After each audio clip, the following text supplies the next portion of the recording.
Akizungumza mapema leo katika eneo la Mto Matandu, Waziri wa Ujenzi Mheshimiwa Abdallah Ulega akiwa na mwenyekiti wa kamati ya ulinzi na usalama ambaye pia ni mkuu wa wilaya ya Kilwa Mohamed Nyundo amesema hivi sasa wameruhusu magari madogo na mabasi ya abiria huku malori ya mizigo yakiendelea kusubiri kwa muda. Nawashukuru Watanzania kwa sababu ya subira na uvumilivu.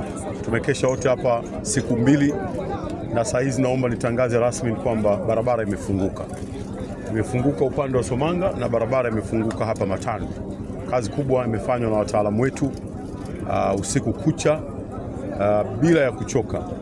Lakini kubwa tunawashukuru sana Watanzania, wamekuwa na subira, wamekaa hapa, hawakuwa na tatizo lolote la kusema kwamba wazushe taharuki.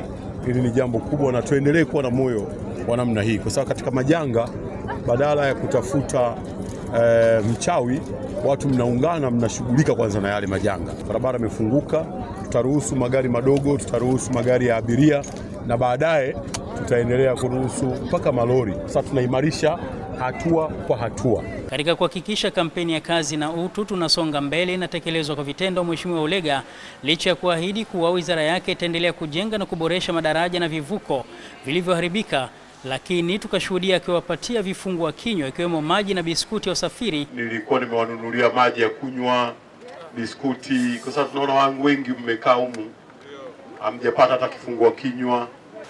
Hii ni kazi ya dharura. Kazi kubwa ya ujenzi wa madaraja inaendelea. Baada ya mwaka jana kwa madaraja yamekatika, si kwamba serikali ilikuwa imekaa tu. Kuna kazi iliyokuwa inaendelea. Mwenyekiti wa kamati ya ulinzi na usalama ambaye pia ni mkuu wa wilaya ya Kilwa Mohamed Nyundo amemshukuru Mheshimiwa Rais pamoja na waziri mwenye dhamana ya ujenzi kwa kuwakimbilia na kufanikiwa kutatua kadhia hiyo. Mshukuru sana Mheshimiwa Waziri wa Ujenzi. Amekuwa hapa punde tu tulipopata majanga haya, tumeshirikiana naye yeye pamoja na wataalamu wake wa TANROADS kuhakikisha kwamba miundombinu hii inarejea. Sisi ndio wilaya ya kwanza kwenda kwenye mikoa ya kusini. Kwa hiyo tulikuwa tuna changamoto kubwa sana ya kupokea wageni wengi ambao walikuwa wamekwama.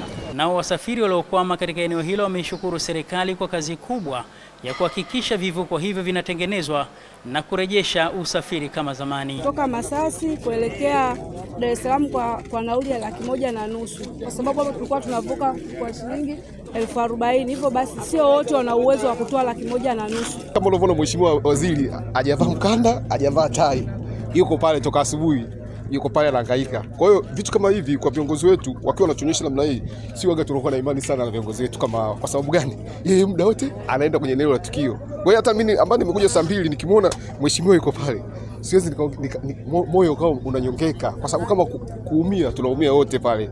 Nakuja kwa Mheshimiwa Waziri Ulega kwenye zake zote mpaka kufikia sasa magari kupita na msaada wa maji tumepata hapa na biskuti.